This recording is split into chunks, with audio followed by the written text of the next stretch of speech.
What's up Smakers, jadi ini adalah Smackcast episode pertama ya, yang dimana bintang tamunya adalah kepala sekolah kita tercinta. Langsung aja, yang terhormat Bapak DRS Antoni Sutrisno. Tepuk tangan dulu dong yang di belakang. Apa kabar Pak?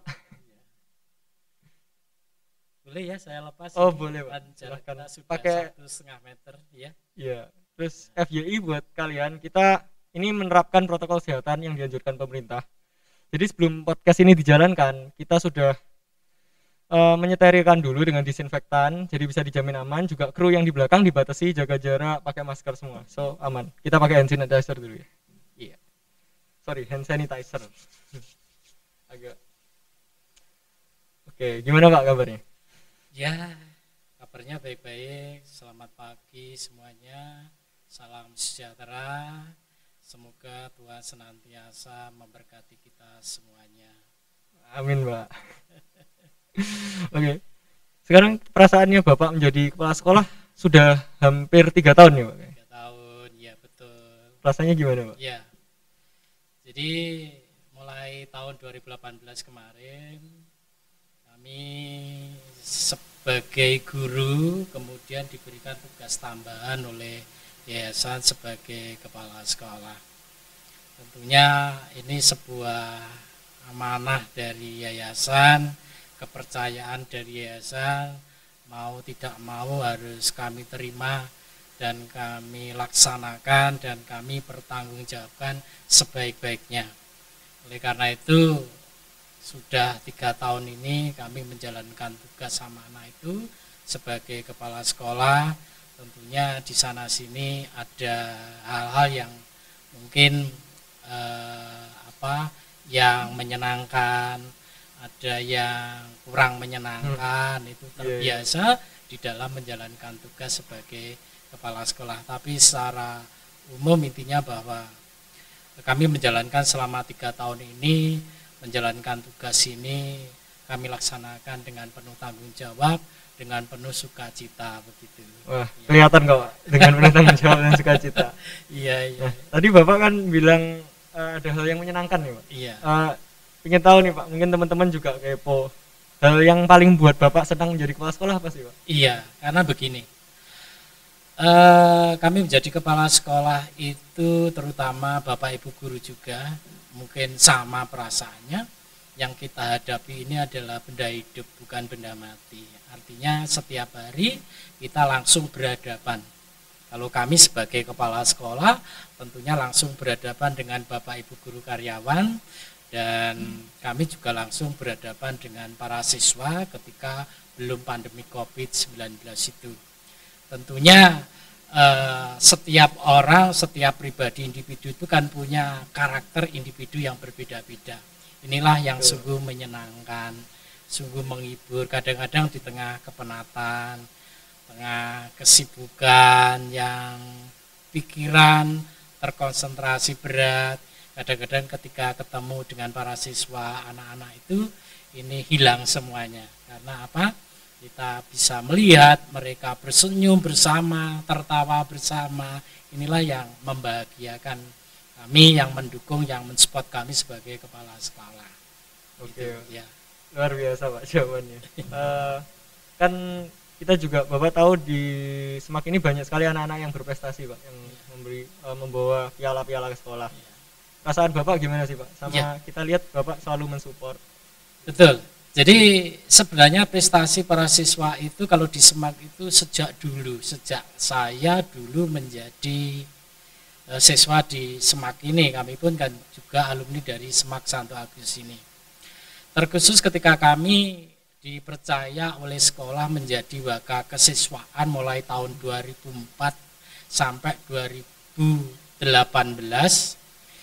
banyak prestasi yang diberikan kepada para siswa pada sekolah ini, baik secara tingkat kota, kabupaten, provinsi maupun tingkat nasional.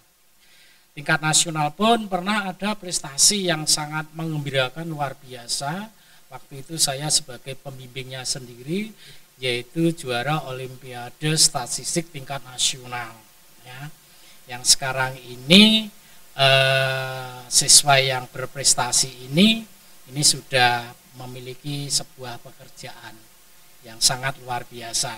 Setelah lulus SMA, siswa yang kami bimbing tingkat nasional ini ternyata juga diterima sebagai jalur beasiswa prestasi sekolah di Amerika Serikat.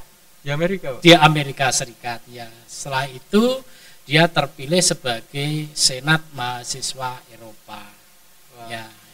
Itu tahun berapa, Pak? Ini sekitar tahun 2014. 2014 ya.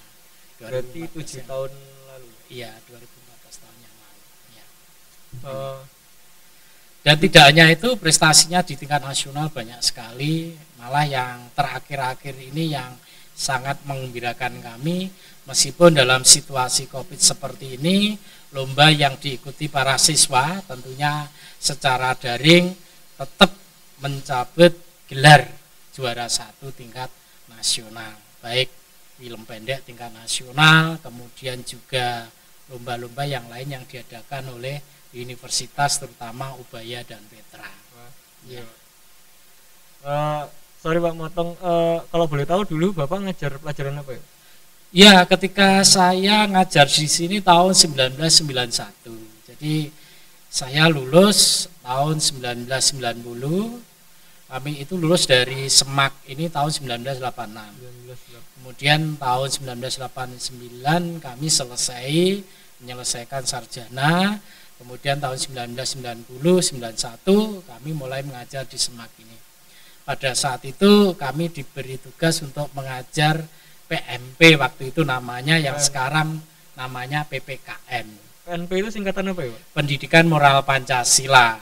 Dan dulu tidak hanya PMP tetapi juga ada TN, pelajaran tata negara. Ya. Jadi pertama kali kami diberi tugas untuk mengajar PMP, Pendidikan Moral Pancasila, kemudian sekarang berkembang menjadi PKN, Pendidikan Keluarga Negaraan itu sekarang ini. Ya. Wah keren Pak. Sebelumnya saya mau terima kasih banyak dulu Pak buat Bapak yang sudah berkenan hadir di sini Pak. Terima kasih sama-sama. Saya sangat bangga, bahagia sekali anak-anak kami terutama dari USIS ya, punya talenta yang sekarang ini diwujudkan dalam bentuk podcast ini. Luar biasa, ini membanggakan dan membahagiakan kami selaku kepala sekolah, dan saya mewakili sekolah, Bapak Ibu guru karyawan beserta yayasan tentunya sangat mengucapkan terima kasih atas prestasi yang didapat oleh OSIS yang sekarang ini. Ya, ya kami harap podcast ini bisa terus ada lah Pak ke depannya. Dan semoga begitu. Jadi fasilitas yang menyangkut podcast kami sangat membuka diri. Bila hal diperlukan kami sangat membuka diri. Ya. Oke Pak. Ya, semoga podcast ini bisa berguna buat kalian. Jadi kami OSIS pasti akan mengusahakan dan memberikan yang terbaik buat kalian semua. Oke. Kita bahas tentang, tadi kan sempat bahas daring dan COVID ya Pak. Kita bahas nanti dulu. Sekarang saya kepo Pak tentang masa lalu Bapak gitu. Jadi dari tadi saya ya Pak, karena keren Pak. Saya tahu Bapak dari siswa di SEMAK, jadi guru sampai 2K, terus sekarang jadi kepala sekolah Pak. Itu kisah yang panjang yang mungkin teman-teman bisa mungkin kepo juga gimana kisah selama Pak Tris bersekolah di SEMAK sampai jadi kepala sekolah sekarang. Iya. Ya. Jadi dulu kami mulai masuk di SEMAK itu tahun 1983. SEMAK waktu itu menjadi sekolah yang sangat favorit. Masuk ke SEMAK saja harus menggunakan tes. Jadi ketika saya masuk dulu menggunakan tes, saya dites. Karena apa? Jumlah yang diterima dengan yang mendaftar itu jumlahnya banyak yang mendaftar di SEMAK ini. Pada saat itu SEMAK ini hanya menerima 4 kelas karena memang sarana prasarananya hanya mencukupi 4 kelas. Nah, tapi yang pendaftarnya jumlahnya sangat banyak sekali. Pada saat itu yang tes itu ada sekitar hampir 20 kelas. Tapi dari 20 kelas itu yang diterima hanya 4 kelas. Nah, saya termasuk di dalamnya. Ya, di dalamnya itu. Nah, Pengalaman saya sebagai siswa dulu tahun 1983, memang prestasi Semak pada saat itu luar biasa, banyak sekali. Pokoknya sekolah di Semak itu sesuatu yang sangat membanggakan. Jadi orang berlomba-lomba untuk di Semak. Memang pada waktu itu sekolah bersaing dengan Semak ya tetap SMA 1 dengan SMA 2 sampai sekarang ini.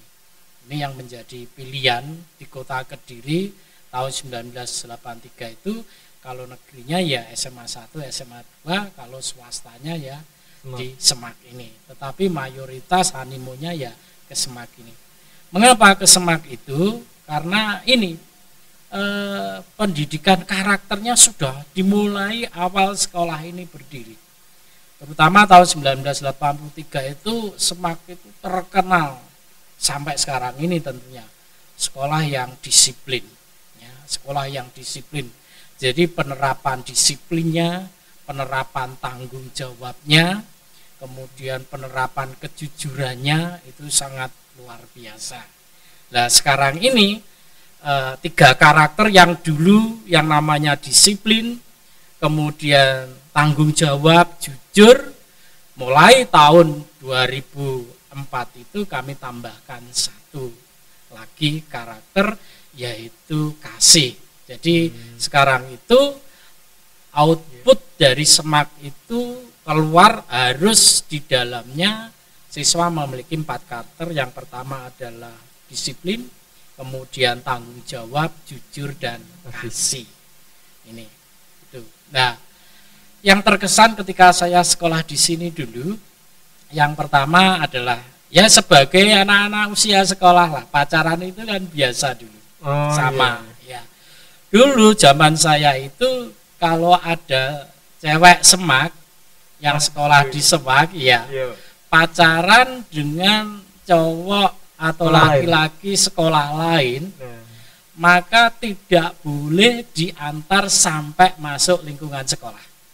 Kenapa, Pak? Ya, karena ini sudah menjadi aturan, bukan aturan sekolah, aturan para siswa saja, teman-teman saja. Pokoknya tidak boleh diinjak oleh siswa yang cowoknya berasal dari sekolah lain.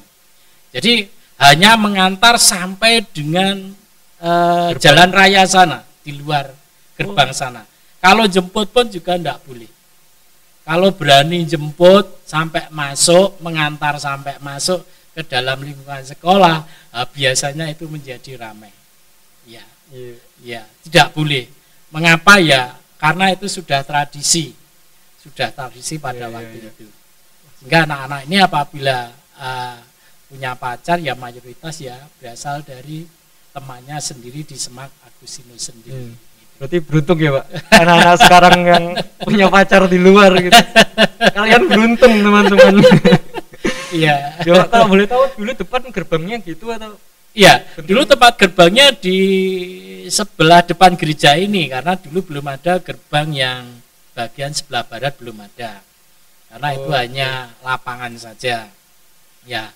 Jadi anak-anak dulu ya cowoknya hanya ngantar sebatas jalan raya itu, enggak berani masuk ke halaman gereja itu, enggak berani. Pernah ada yang masuk, Pak? Pernah. Ya itu menjadi persoalan, akhirnya menjadi ramai begitu. Ya. Yaitu tradisi pada saat itu saja. Dengan adanya perkembangan, kemudian kepadatan lalu lintas dan sebagainya, kalau Semak itu hanya 1 pintu depan gereja saja, ini mengganggu daripada lalu lintas yang ada di depan Semak. Maka perlu dibuka jalan baru, yaitu jalan sebelah barat. Ini. Itu kira-kira. Oke, Pak, seru, Pak, ceritanya. Iya. Sekarang kalian tahu kan zaman-zaman dulu. Nah, sekarang mau tanya, selain itu bedanya apa lagi sih, Pak? Ya. Sekarang sama dulu. Beda yang kedua itu adalah kalau yang saya lihat loh ya, karena saya jadi guru di sini kan kurang lebih sudah 30 tahun. Ya, 30 tahun. Pada masa sekolah itu ilmu pengetahuan itu yang paling diutamakan. Karena memang anak-anaknya pintar-pintar pada saat itu, karena memang fokusnya pada itu. Mengapa fokusnya pada itu? Mungkin disebabkan karena keterbatasan juga. HP kan belum ada waktu itu. Iya, Pak. Apalagi laptop belum ada. Sehingga para siswa, teman-teman, anak-anak itu pada waktu itu sekolah ya sungguh-sungguh ya, tidak terganggu oleh adanya laptop, tidak terganggu oleh adanya HP, bermain laptop, HP di dalam kelas nggak ada. Jadi fokusnya sungguh itu. Sehingga banyak melahirkan prestasi-prestasi yang sangat luar biasa di Semak ini. Oke. Ya. Kalau ngomongin soal teknologi, Pak, sekarang kan anak-anak punya HP, punya laptop. Menurut Bapak, apakah itu menjadi sisi positifnya lebih banyak gitu, Pak? Ya. Menurut saya dengan adanya teknologi baru seperti HP, laptop dan sarana media yang lain itu sangat mendukung di dalam proses belajar mengajar. Tentunya anak-anak, para siswa kan harus bisa membedakan ya. Jangan sampai kita itu dikuasai oleh teknologi, tetapi kita yang harus menguasai teknologi. Sebab kalau sampai kita dikuasai oleh teknologi, maka ya menjadikan sebuah kegagalan bagi kita semuanya. Saya ambilkan contoh, pada saat pembelajaran di kelas, Bapak Ibu guru menjelaskan, mengajar, para siswa kemudian buka laptop, kemudian bermain game dan sebagainya. Berarti ini kita dikuasai oleh teknologi. Tapi bagaimana kita bisa menguasai teknologi? Artinya bisa memilah dan memilih. Kapan kita menggunakan teknologi? Ya, pada saatnya kita menggunakan teknologi dan sebagainya. Jadi menurut saya teknologi harus diambil sebagai usaha untuk memajukan daripada proses belajar kita para siswa. Ya, berarti kembali ke diri kita masing-masing. Diri kita masing-masing. Yang terpenting kita bisa mengendalikan teknologi, bukan kita dikendalikan oleh teknologi itu. Ya, berarti kan juga dibilang zaman dulu sama sekarang sistem belajarnya nggak bisa disamakan ya? Tidak bisa disamakan. Karena kalau dulu itu kan kita belajar itu langsung tatap muka. Bapak Ibu guru menjelaskan di papan tulis.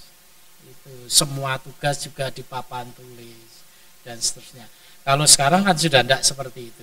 Dengan adanya teknologi yang sangat berkembang pesat ini, ya semua tugas-tugas yang diberikan para siswa, materi, modul dan sebagainya, sekarang kan sudah melalui media ini. Ini sesuatu yang sungguh menggembirakan sekali. Jadi para siswa nggak perlu lagi sekarang datang ke sekolah. Seperti masa pandemik ini, belajar di rumah, ya melaksanakan tugas daring di rumah, para siswa kan sama saja sebenarnya dengan belajar di sekolah. Cuma mungkin jenuh saja. Ya. Tapi sebenarnya ini sesuatu yang sangat luar biasa. Bapak Ibu guru juga bersemangat, para siswa pun juga bersemangat untuk melakukan kegiatan ini. Oke. Waktu awal kena daring sekolah gimana, Pak, perasaannya? Ya.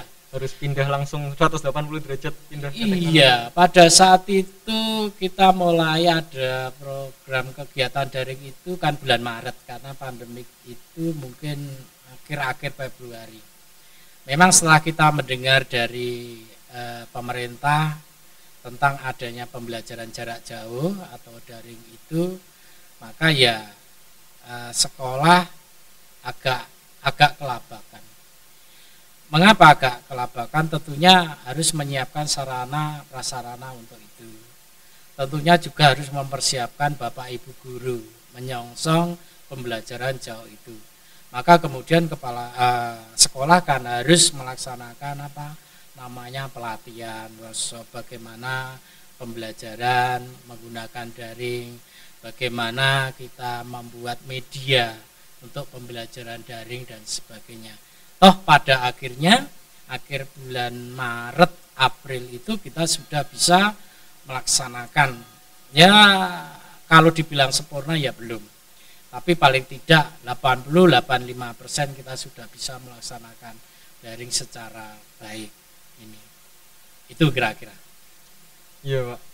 Agak memang nggak ada yang siap ya, Pak, sekolah-sekolah. Terus kalau boleh tahu, dulu kan sempat katanya ada, bisa dibilang nilai-nilainya anak-anak ini banyak yang turun ya, Pak. Maksudnya susah pembelajarannya, Karena ini saya menyampaikan keluh kesah anak-anak dulu ya Pak, kalau boleh. Jadi tugasnya itu terlalu banyak, terus sulit untuk memahami. Mungkin bisa dibilang banyak karena kita nggak langsung ketemu ya Pak, karena sekolah itu menurut saya dibutuhkan ikatan emosional antara guru dan siswa, sehingga yang diajarkan tidak hanya materi pembelajaran, tapi juga karakter, etika, dan membangun karakter anak-anak masing-masing, kan karakternya beda-beda ya. Mungkin itu yang membuat anak-anak jenuh sehingga merasa tugasnya terlalu banyak dan menumpuk, sehingga mereka di rumah ini bisa ada yang santai, bahkan ada yang melakukan hal-hal produktif Pak, yang menurut mereka bisa mengembangkan diri mereka. Iya. Pesan Bapak gimana Pak? Ya. Itu jadi memang sesuatu yang baru itu pasti membawa dampak, baik dampak positif maupun dampak negatif tentunya. Segala hal sesuatu yang baru mesti begitu. Jadi sebenarnya dampak itu tidak mengenai pada diri siswa saja, tetapi juga sekolah, dalam ini adalah Bapak Ibu guru. Bapak Ibu guru tentunya harus segera menyesuaikan diri terhadap perkembangan yang ada ini. Nah, terkait tadi tugas-tugas yang begitu banyak, memang awal-awal karena ini sebuah aturan, sebuah tuntutan dari kebijakan pembelajaran jarak jauh. Jadi setelah selesai Bapak Ibu guru mengajar, memberikan materi secara daring, tentunya sebagai umpan baliknya untuk mengetahui sejauh mana materi yang sudah bisa ditangkap oleh para siswa, tentunya kan harus diberikan tugas, ada tugas. Nah, biasanya yang saya lihat dalam satu hari itu ada 4 mata pelajaran. Kalau ada 4 mata pelajaran, Bapak Ibu guru semuanya memberikan tugas, secara otomatis kalau tidak segera dikerjakan itu akan menumpuk. Jadi selesai pembelajaran jam 12 itu mestinya harus segera mulai dikerjakan tugas-tugas itu. Sehingga besok pagi ketika memulai pembelajaran yang baru dan ada tugas yang baru, maka tidak tertumpuk oleh tugas yang kemarin. Oleh karena itu kami menyarankan kepada anak-anakku, para siswa semuanya, saya memahamilah bahwa kondisi ini adalah dialami oleh semua siswa, tidak hanya para siswa di Semak Santo Agustus saja, tetapi secara umum bahkan dunia mengalami yang sama. Nah, untuk menghindari penumpukan itu ya harus segera, semua tugas yang diberikan harus segera dikerjakan, ya, supaya tidak menumpuk tugas berikutnya. Itu kira-kira yang bisa saya berikan untuk menghindari tugas-tugas yang menumpuk. Nah, terkait dengan ulangan, memang terkadang ulangan itu kita tidak bisa, kalau dulu bisa dirancang ulangan Bapak Ibu, karena apa? Karena kita tahu di kelas itu kan dulu 1 hari kita batasi. Ulangan itu 1 hari maksimal kan hanya 3 mata pelajaran.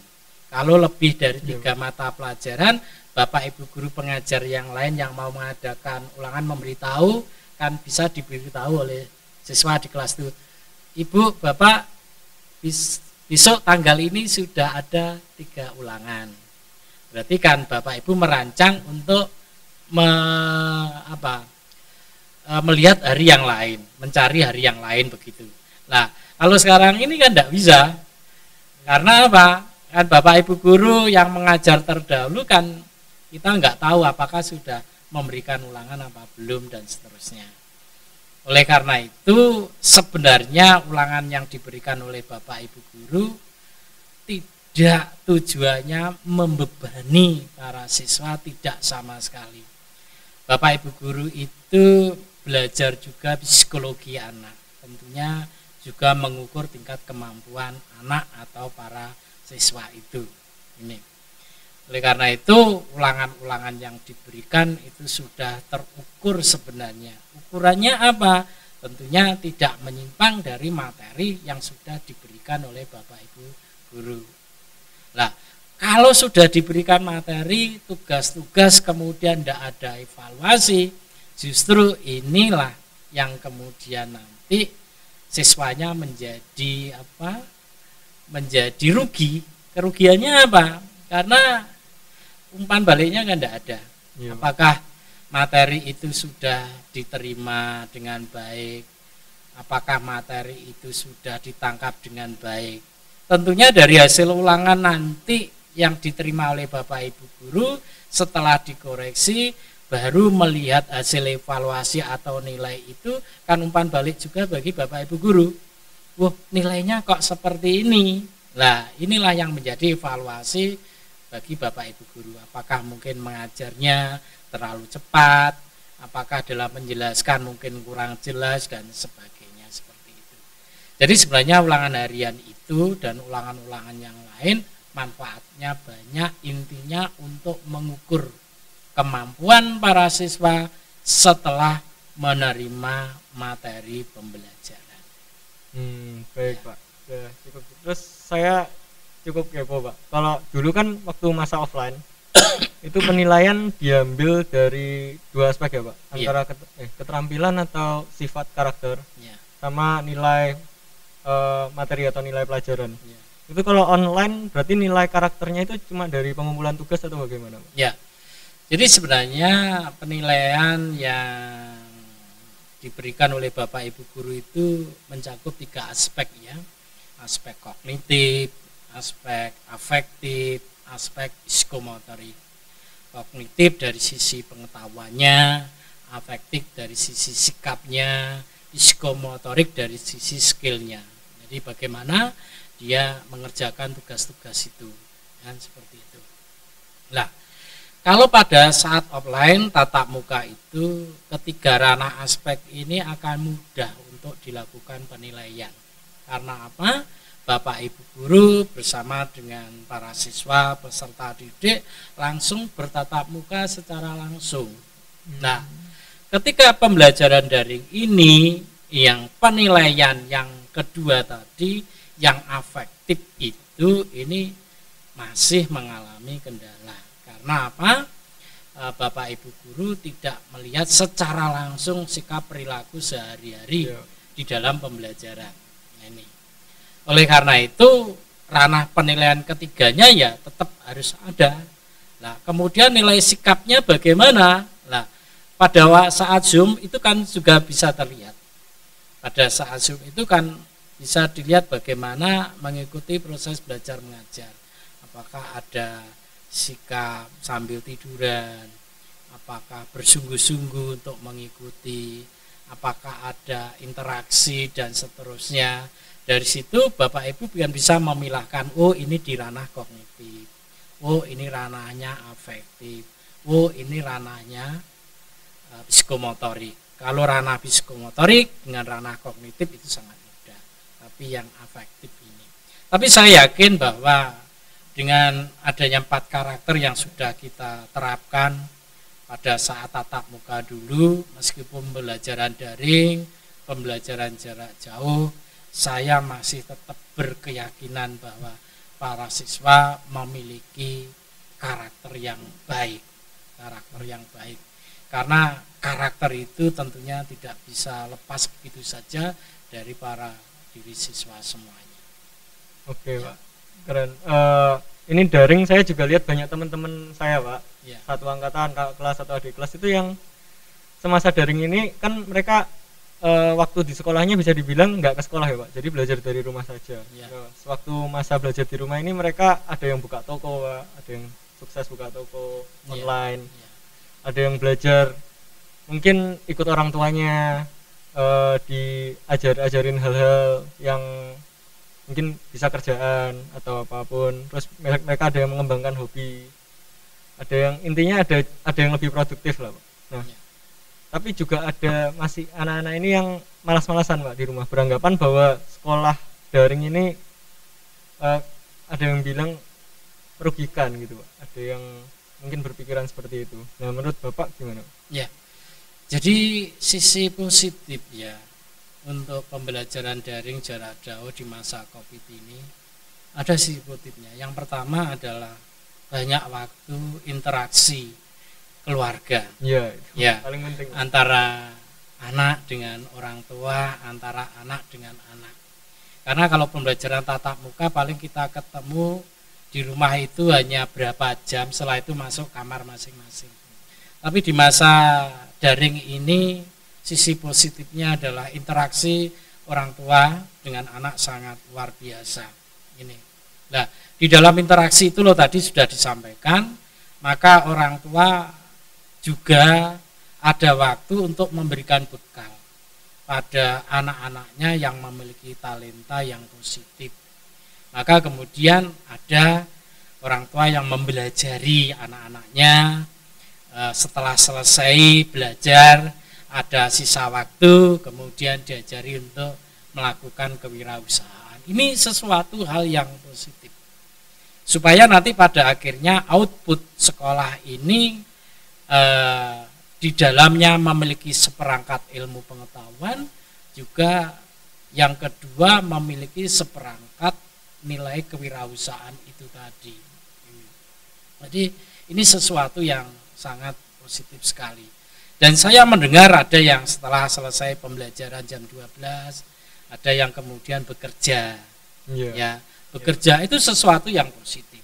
Tetapi boleh sah-sah saja. Tetapi yang nomor satu adalah tetap belajar, jangan melupakan belajar. Mungkin setelah mengikuti pembelajaran, mungkin bekerja, malam setelah kegiatan selesai bekerja, mungkin mengerjakan tugas-tugas itu. Oleh karena itu bagaimana bisa mengatur waktu, ya, bisa mengatur waktu antara belajar dan bekerja.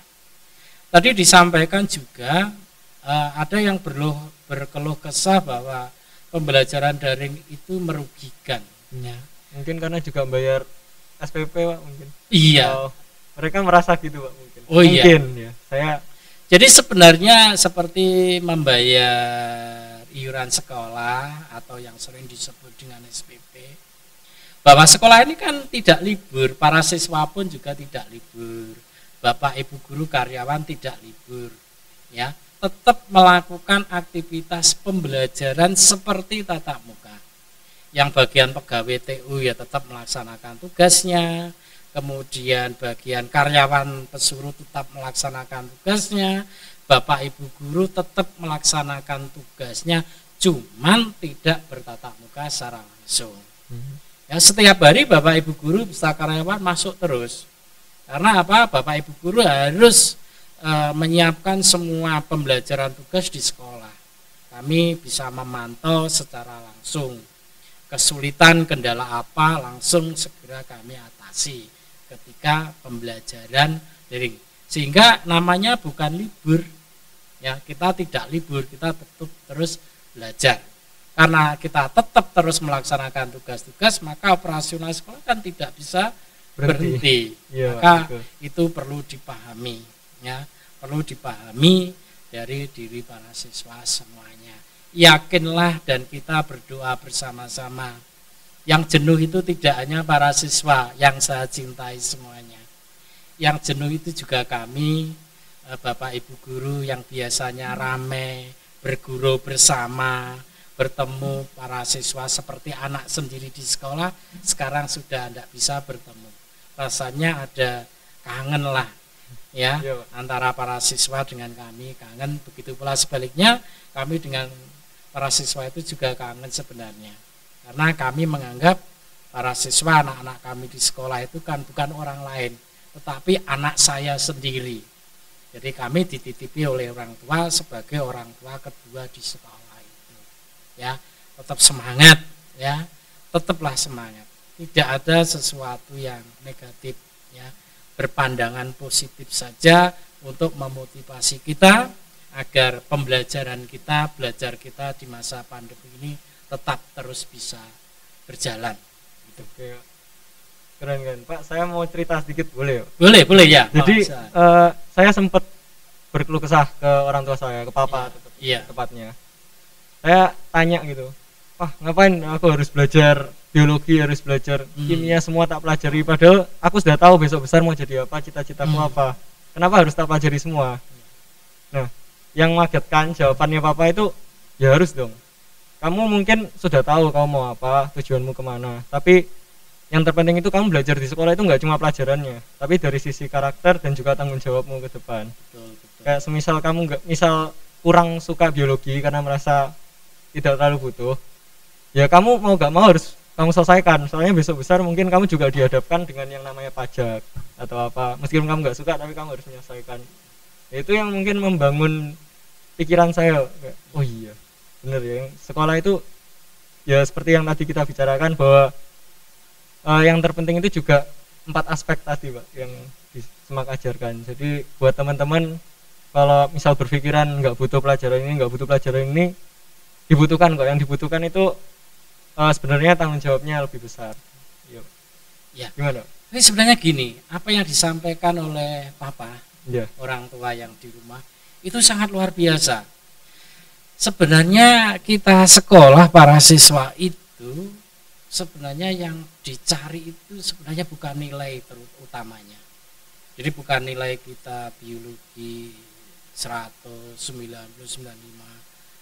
kemudian sejarah 89, bukan itu saja.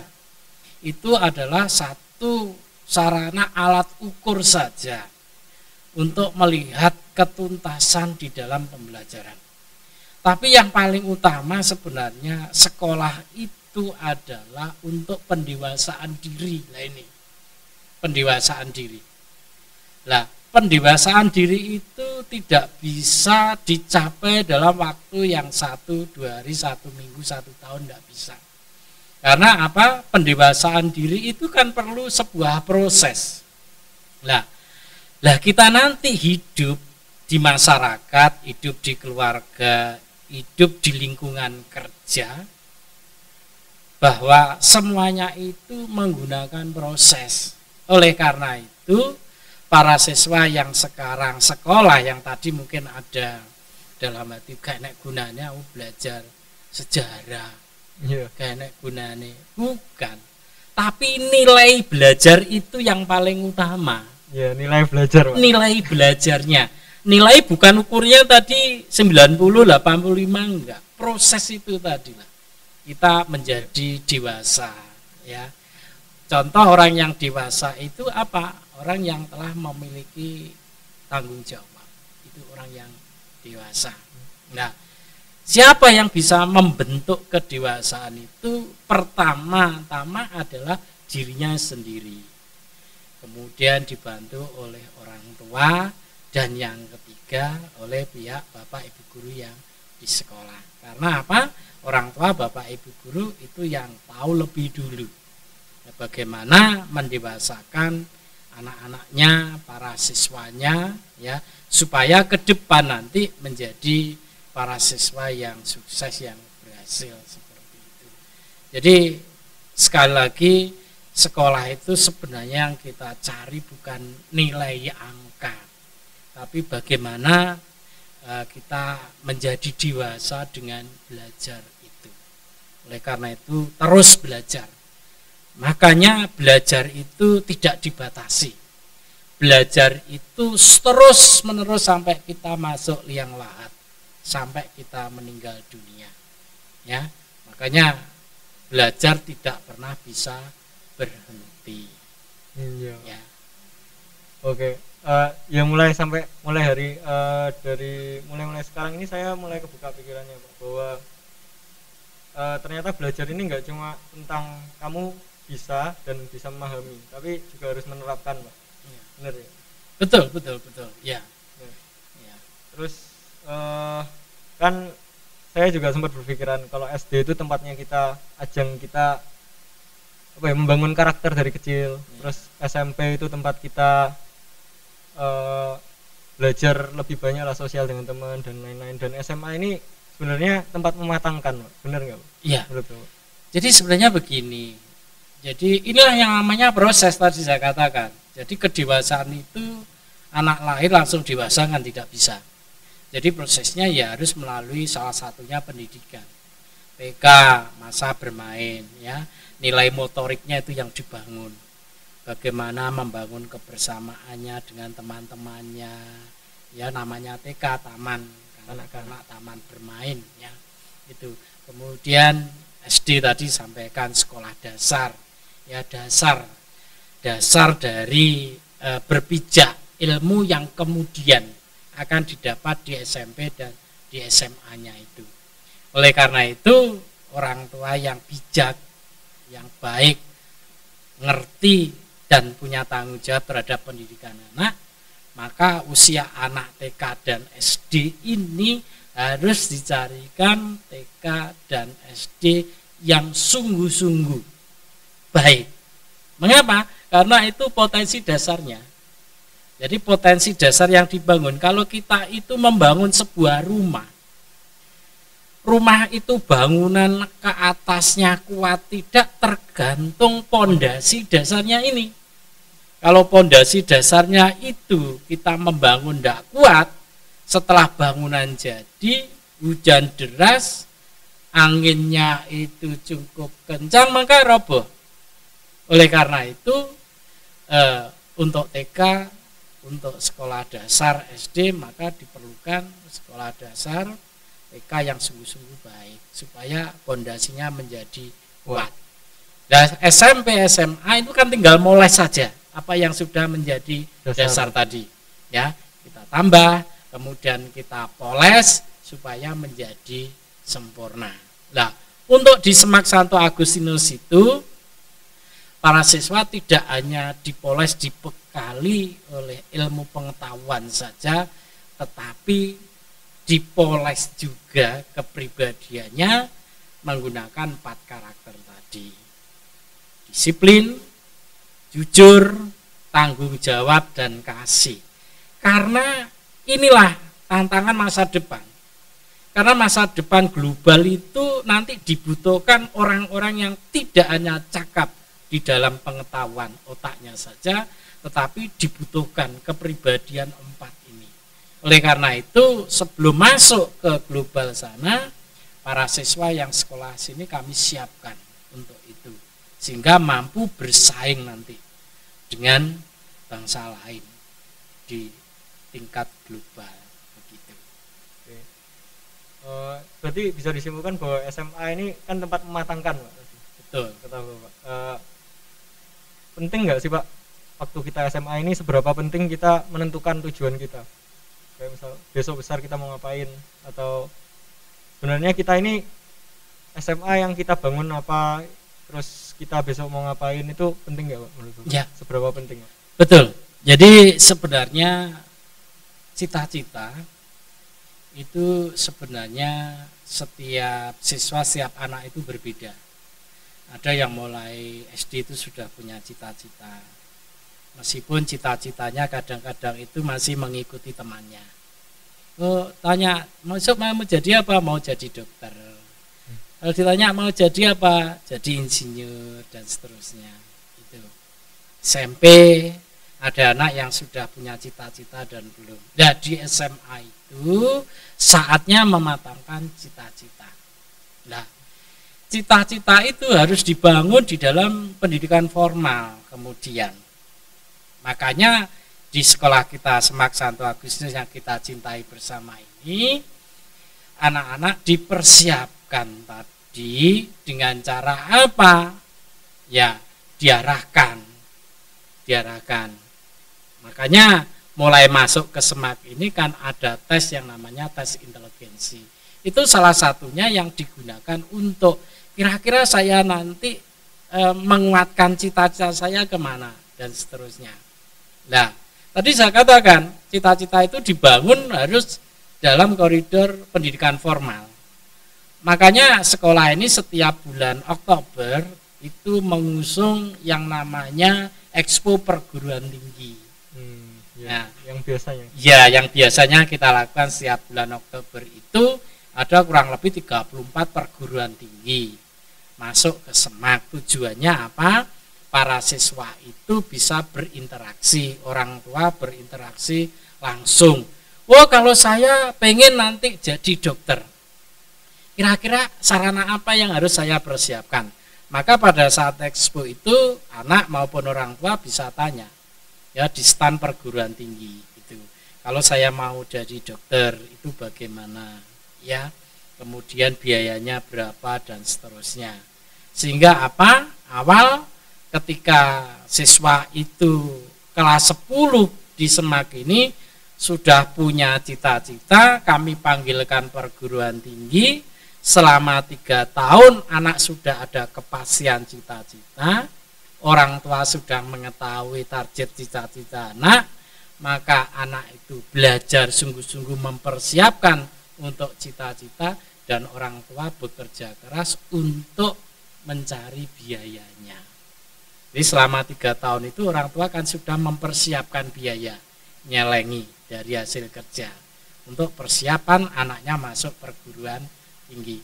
Karena begini, cita-cita yang dibangun tadi tentunya kan harus ada spesialisasi ya, ada spesialisasinya. Itulah spesialisasi itu yang mengeluarkan kan lembaga formal perguruan tinggi ini. Ada orang itu pandai di dalam bidang IT ya, tapi dia tidak sekolah pamannya ya.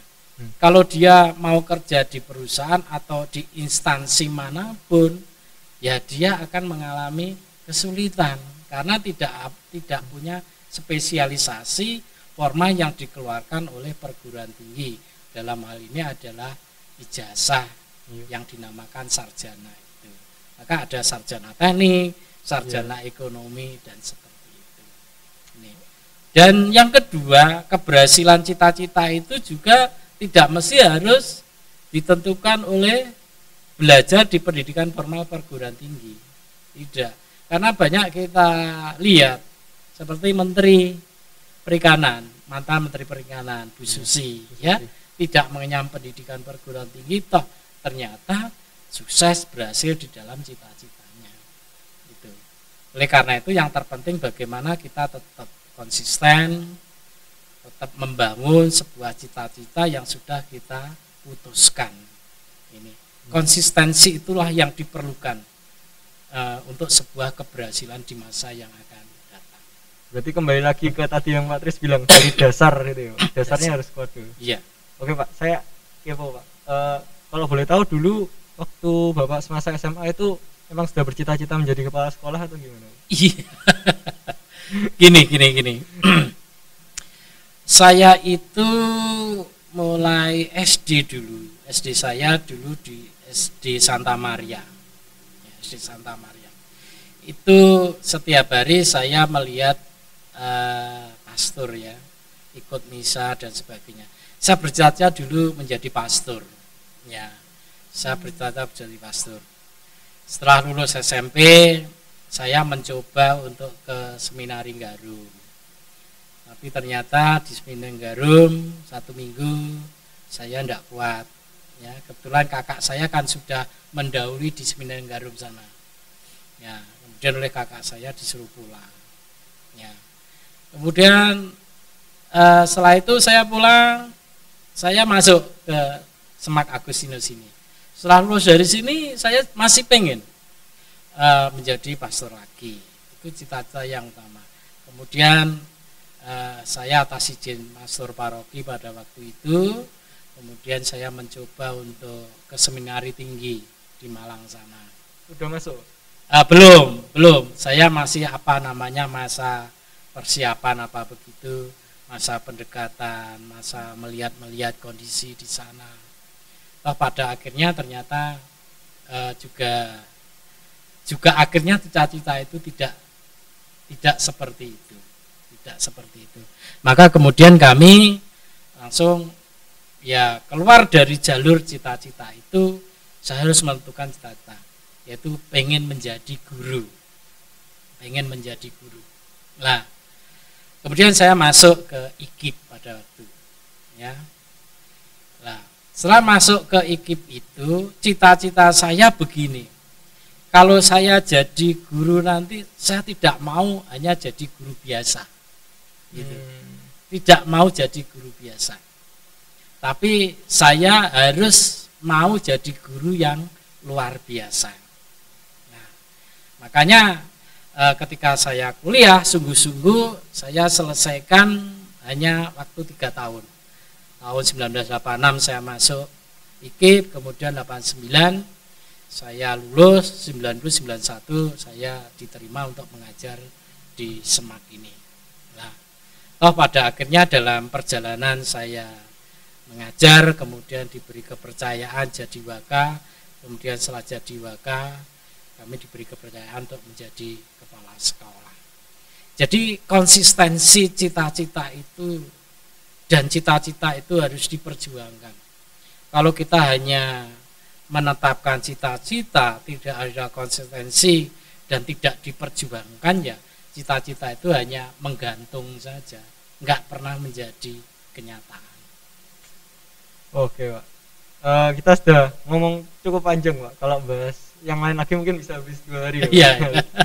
Oke, saya mau tanya, tadi kita sudah bahas daring dan sistem pembelajaran di rumah dan lain-lain. Ya. Emang ada rencana masuk tatap muka kapan Pak? Iya.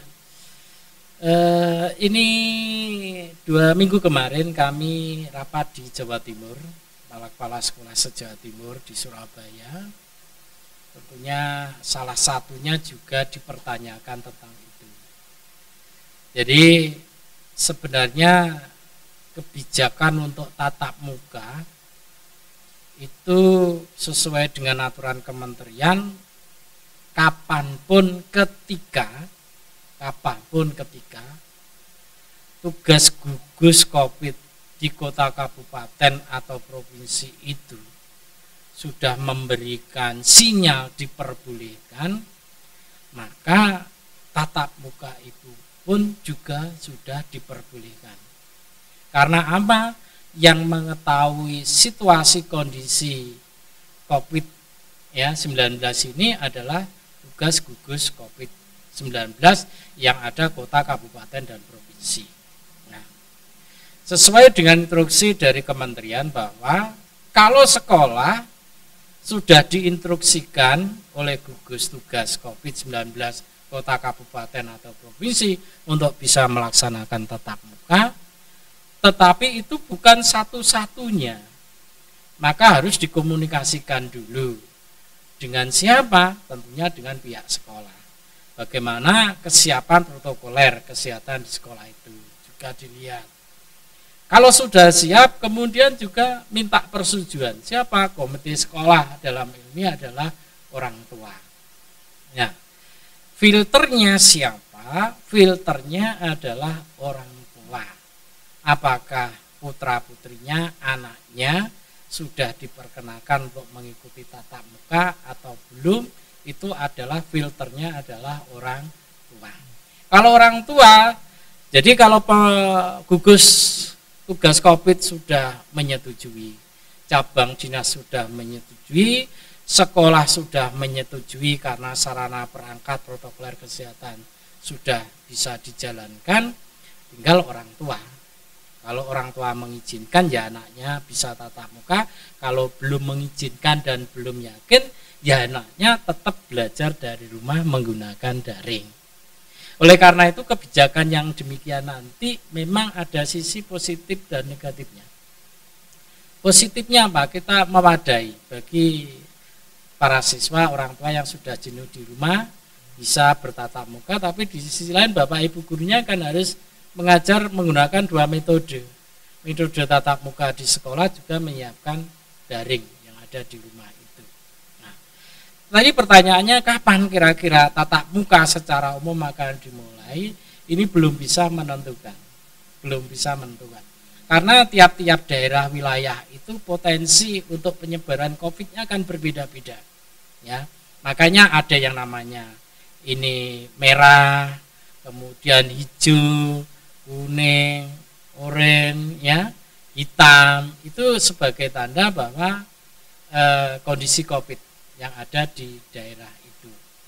Nah, kita tetap berdoa bersama-sama semoga pandemi COVID-19 ini segera berakhir, sehingga pembelajaran di sekolah tatap muka, sirkulasi ekonomi, kerja dan sebagainya bisa berjalan seperti dahulu kala itu.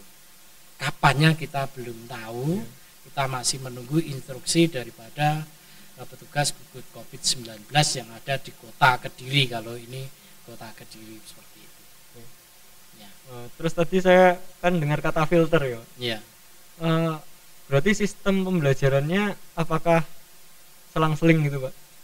Dibatasi anaknya yang datang, kan nggak mungkin semua datang. Ya. Sistemnya gimana? Memang ada tahapan nanti. Untuk tahap pertama ketika sudah diizinkan masuk pada satuan pendidikan, andai kata SMAK ini nanti sudah masuk, maka tidak bisa langsung masuk seluruhnya menggunakan shift, 2 shift namanya. Mungkin yang masuk shift pertama itu adalah siswa yang nomor absen ganjil namanya. Ya. Shift pertama absen ganjil. Itu. Terus shift kedua mungkin absen genap. Mungkin seperti itu. Berarti pagi dan sore Pak? Pagi dan siang. Pagi dan siang. Pagi dan siang. Berarti masuknya cuma sampai kayak daring gini tuh, sampai jam 12. Iya, karena di sekolah siswa hanya menerima 4 mata saja dulu. Oke. Itu yang pertama. Bisa menggunakan jalan yang kedua. Ya. Kalau yang nomor ganjil hari ini masuk, nomor genap besok masuk. Berarti hanya satu tahap. Satu tahap saja. Sebaliknya terus seperti itu. Itu berlaku sampai kurang lebih 2 bulan dulu. Nah, selama 2 bulan dievaluasi, apakah kira-kira protokol kesehatan itu berjalan enggak di sekolah itu. Terus kemudian ada yang terdampak enggak di sekolah itu. Kemudian baru ditingkatkan untuk bulan berikutnya dan seterusnya. Jadi ini dilaksanakan secara bertahap. Dan sesungguhnya sekolah kita sudah menyiapkan sarana prasarana ketika sewaktu-waktu pemerintah dalam hal ini gugus COVID sudah memperbolehkan masuk. Meskipun kita libur seperti ini kan kondisi kelas, ruangan-ruangan tetap kita bersihkan, tetap dibuka, tetap disemprot dan seterusnya. Supaya ketika para siswa nanti masuk, sekolah ini tetap steril ya. Tetap steril begitu. Oke Pak, cukup jelas untuk kita. Iya, iya. Nah, sekarang pertanyaan terakhir dari saya, mungkin teman-teman juga banyak yang menanyakan Pak. Tujuan dari kelas khusus reguler itu apa sih Pak? Oh iya, iya. Jadi begini. Jangan ketawa ya di belakang. Anda menempatkan saya di tempat yang salah. Jadi begini. Salah satunya saya tahun 2010 itu yang menggagas adanya dulu namanya kelas khusus. Ini kami berpikir begini, anak-anak di kota Kediri, para siswa lulusan SMP di kota Kediri pada waktu itu banyak orang tua menyekolahkan anaknya di Malang, di Surabaya.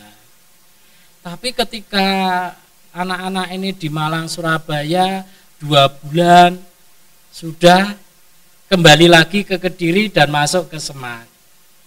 Kemudian alasannya saya tanya waktu itu mayoritas sama, ya kangen sama orang tuanya. Di Surabaya di sana masih nangis terus dan sebagainya. Intinya bahwa orang tua berpikir bahwa sekolah yang baik, yang favorit menurutnya itu yang ada di Surabaya dan di Malang. Itu. Kemudian kami berpikir pada waktu itu bersama dengan Bapak Kepala Sekolah, dengan Bapak Ibu Guru yang lain berdiskusi bagaimana kita sekarang membuat apa yang diinginkan oleh orang tua dan para siswa lulusan SMP di Kediri ini. Supaya enggak usah ke Surabaya, supaya enggak usah ke Malang. Tapi dia mendapatkan sesuatu sesuai dengan yang dibayangkan. Berarti fasilitas. Ya. Benar. Makanya setelah itu kami ada tim waktu itu namanya tim 7 belajar ke Surabaya. Sekolah yang dituju oleh sebagian siswa dan orang tua di Surabaya itu saya belajar di sana. Apa toh yang dicari di sana kami pelajari, istilahnya studi banding lah begitu. Kami nggak malu belajar ke sana. Mulai dari sarana prasarananya, dari kurikulumnya, dari sistem pengajarannya, dari karakter yang dibentuk itu. Tidak hanya di situ. Kami juga belajar ke Malang. Ini. Belajar ke Malang, sekolah-sekolah yang dituju. Kami belajar ke sana sama kayak yang kami lihat. bagaimana sarana prasarana belajarnya, proses belajar mengajar kelengkapan dan sebagainya. Dari situlah kemudian 1 tahun 1-2 tahun itu kami mempersiapkan segala sesuatunya. Ini mempersiapkan apa yang kami peroleh dalam studi banding. Inilah yang dicari oleh orang tua dan siswa Kota Kediri. Maka pada saat itu kami mencoba membuka yang namanya kelas khusus itu. Supaya anak-anak enggak jadi lari ke Surabaya, ke Malang. Oh, yang dicari itu sekarang di Kediri itu ada. Di mana? Di Semak Santo Agustinus Kediri ini. Maka kami mulai berbenah. Ya, berbenah untuk mempersiapkan daripada sekolah yang kelas nasional plus ini, baik dari sisi sarana prasarananya maupun dari sisi kurikulum pembelajarannya dan lain-lainnya. Kami terus berbenah diri di dalam kelas nasional khusus yang sekarang kelas khusus yang sekarang namanya kami ubah mulai tahun ajaran ini, yaitu menjadi kelas unggulan. Ya, menjadi kelas unggulan. Lupa apakah dibedakan dengan kelas reguler? Kalau begitu kelas reguler kan tidak diapakan, enggak. Kelas reguler tetap kami bangun terus. Ya, sama. Cuma ada sesuatu yang membedakan sedikit, ya. Membedakan sedikit, ya. Terutama terkait masalah tambahan pembentukan kerjasama dengan seperti contohnya dengan SPI, kemudian ada studi lab di Petra, di Ubaya. Ini sementara waktu ini yang kami kembangkan untuk studi di perguruan tinggi dengan yang di SPI, ya. Kemudian ada tambahan bahasa Inggris, ya. Itu adalah anak-anak yang kelas unggulan. Sedangkan anak-anak yang reguler sedang kami persiapkan untuk ke situ karena semuanya itu kan menyangkut alokasi dana begitu. Ya. Oke, Pak. Tapi saya juga terus terang cukup senang, Pak, bisa melihat banyak anak reguler sama kelas khusus ini kita satu keluarga. Jadi kita saling kenal dekat, cukup dekat, dan ya lingkungan Semak menurut saya cukup menyenangkan, Pak, di masa-masa sekolah, di masa sekarang ya, yang dulu waktu offline. Saya bisa melihat banyak anak-anaknya itu saling senang-senangan gitu, Pak, happy bareng. Itu keren menurut saya. Tapi juga mungkin ada sedikit masalah, ya mungkin makanya saya menanyakan hal ini. Ya. Gitu, Pak. Ya. Saya juga terus terang cukup bingung kadang, Pak, apa yang membedakan. Dan padahal kalau dilihat ya menurut saya cukup senang, Pak, bisa berada di lingkungan yang semuanya satu keluarga tanpa membeda-bedakan. Ya, memang kami sebenarnya tidak pernah membedakan mulai awal kelas reguler, kelas biasa dengan kelas khusus, sekarang kelas unggulan itu tidak pernah membedakan. Yang membedakan itu kan hanya beberapa hal saja tadi, kaitannya dengan studi lab di perguruan tinggi dan sebagainya. Itu saja sebenarnya. Makanya tidak ada jarak antara reguler dengan kelas unggulan di sekolah ini. Karena semuanya adalah satu keluarga besar Semak Santo Agustinus Kediri. Iya. Ya. Mungkin itu, Pak, yang selama ini saya kepikiran, karena beberapa kali ada masalah tentang khusus reguler. Ya. Tapi padahal saya juga melihat anaknya baik-baik aja semua. Ya. Ke depan harapan kami sekolah ini menjadi sekolah unggulan. Tidak ada yang namanya reguler lagi. Makanya setiap tahun sekolah unggulan itu kan kami tambah. Ya, dari dulu 1 kelas menjadi 2 kelas. Dari 2 kelas menjadi 3 kelas, ya. Sekarang mulai 2 tahun kemarin kami buka kelas unggulan IPS, ya. Kedepannya nanti semakin ke depan semakin lama kelas yang reguler itu tidak ada. Semuanya akan kami jadikan sebagai kelas unggulan semuanya. Tapi kan untuk masuk ke kelas unggulan semuanya kan ada sebuah proses. Tidak begitu serta-merta ya, dipersiapkan seluruh sarana prasarana dan sebagainya. Tapi dari sisi nilai pengajaran pendidikannya, saya rasa Bapak Ibu guru, pengajar, baik pengajar di kelas nasional plus dengan kelas reguler, saya rasa tingkat untuk penyampaian kurikulumnya sama. Ya, itu kira-kira. Yeah. Oke Pak, berarti yang membedakan bukan orang-orangnya, namun bisa dibilang hanya semata fasilitas yang nantinya akan berkembang sekarang. Ya, selama ini yang sedang kami persiapkan untuk menuju kelas unggulan seluruhnya itu adalah fasilitasnya, tetapi juga bagaimana pembelajaran yang baik, itu yang paling penting juga. Karena kalau sarananya baik tapi pembelajaran nggak baik, ya ini percuma. Maka sarananya harus baik, pembelajaran Bapak Ibu gurunya juga kami persiapkan untuk menuju ke sana. Semoga semakin lama kelas reguler itu semakin habis nanti semuanya menjadi kelas unggulan. Ya. Iya Pak. Ya saya percaya teman-teman semua di sekolah SMAK ini semuanya berprestasi lah Pak, dan ya, orang-orangnya hebat semua. Terima kasih ya. Dari pimpinan Bapak ya. Ya enggak, atas berkat semuanya. Atas berkat ya, semuanya kerjasama Bapak Ibu guru karyawan, kerjasama Bapak Ibu orang tua dan para siswa semuanya. Karena kami ini kan menganggap bahwa siswa yang di sekolah di sini bukan orang lain, tapi keluarga kami. Ya, ibaratnya ya satu tubuh ini. Kalau kaki ini tersandung batu sakit, ya yang merasakan tidak hanya kakinya saja, tapi seluruhnya juga mengalami yang sama. Begitu pula yang kami terapkan di sekolah ini. Jadi kami ini adalah satu keluarga besar SMAK Santo Agustus Kediri. Ya. Ya Pak, saya rasa cukup untuk itu. Ini ada satu pertanyaan Pak dari teman-teman yang menurut saya paling ngena gitu Pak. Ya. Ini ada pertanyaan, Pak, saya mau tanya, apa yang membuat Bapak bisa sangat sabar dan bijaksana?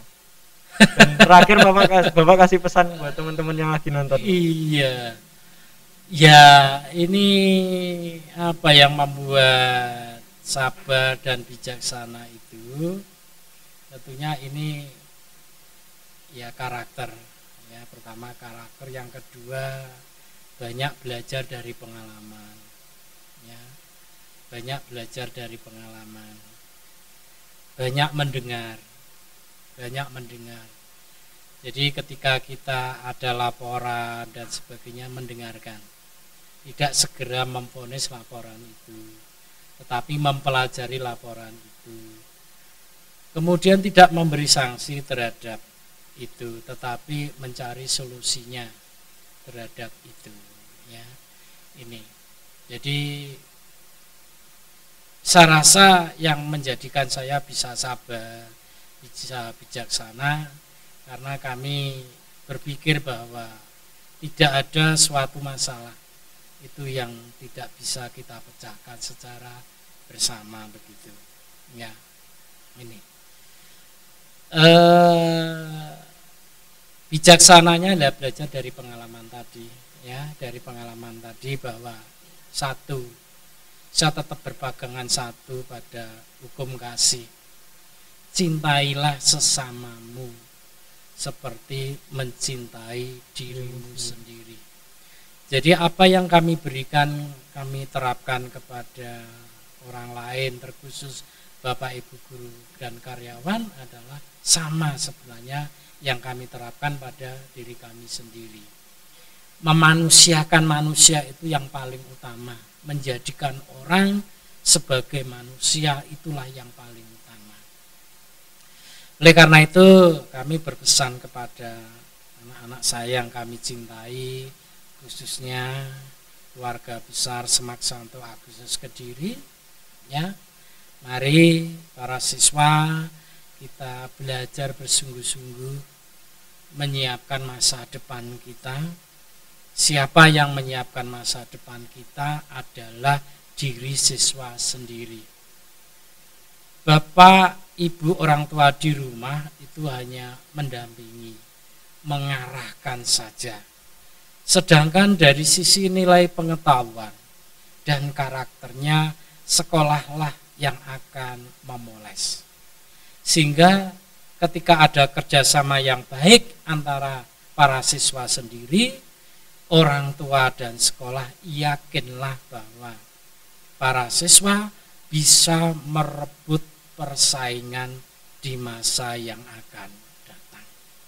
Tetap semangat belajar di masa pandemik ini, tetap menjaga protokol kesehatan, memakai masker, ini. Kemudian yang kedua mencuci tangan, yang ketiga adalah menjaga jarak, jangan keluar rumah dulu kalau tidak ada aktivitas yang bersifat urgen, mendesak, ya. Karena apa? Karena COVID-19 ini belum selesai, masih mengintai kita di luar sana.